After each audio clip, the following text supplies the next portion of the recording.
একটা মাতৃতুল্য একটা নেত্রীকে হারিয়েছি। সেই স্থানটা শুনেন, শহীদ প্রেসিডেন্ট জিয়াউর রহমানের স্থান, বেগম খালেদা জিয়ার স্থান, আমাদের ইতিহাসে এই ধরনের মানুষ আমরা আর পাবো না।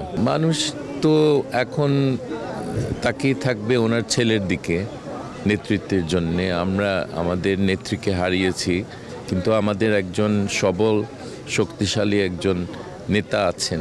সো ওনার দিকে সবাই তাকিয়ে থাকবেন।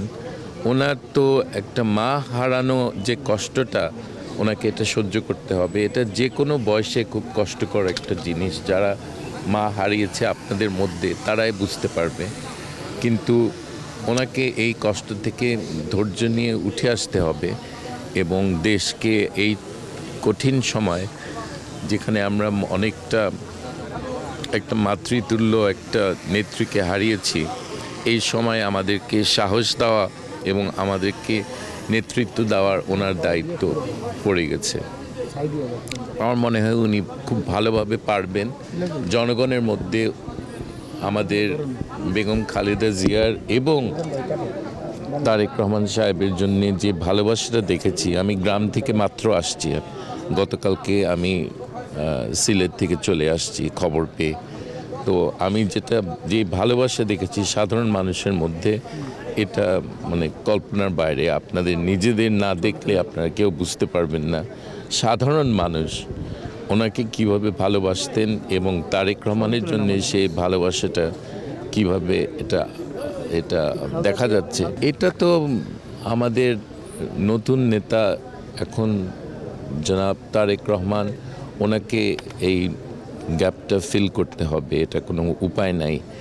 একটা এখন দুনিয়ার নিয়ম, উনি এখন দাঁড়িয়েছেন, দেশে ফিরেছেন এবং আমার মনে হয় যে আমাদের কোনো গ্যাপ থাকার কথা না। সেই স্থানটা শুনেন, শহীদ প্রেসিডেন্ট জিয়াউর রহমানের স্থান, বেগম খালেদা জিয়ার স্থান, আমাদের ইতিহাসে এই ধরনের মানুষ আমরা আর পাবো না। সো সেই স্থান কেউ এটা ফিল করতে পারবে না। কিন্তু উনি নতুন একটা জায়গা নিজের জন্য তৈরি করবেন, আমি সেটা আশা করছি। এবং ওনাদের ট্রেডিশনে বাপমার লাইনে উনি আমাদেরকে নেতৃত্ব দিবেন। সো ওদের স্থানটা স্পেশাল, এটা ইতিহাসে এই স্থানটা আর কার নেওয়ার ক্ষমতা আছে বলেন?